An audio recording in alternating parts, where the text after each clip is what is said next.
Hola, buenos días. Soy Eva, responsable de DocZen. Hoy vamos a hacerle un masaje tipo Healing Touch a Kaori. Estos masajes los dejan profundamente relajados y benefician y aceleran todo tipo de curación y sanación. Hola, Kaori.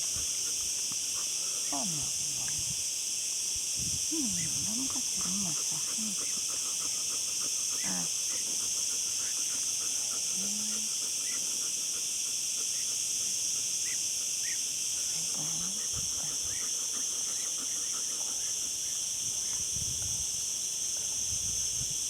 Ok, Kaori.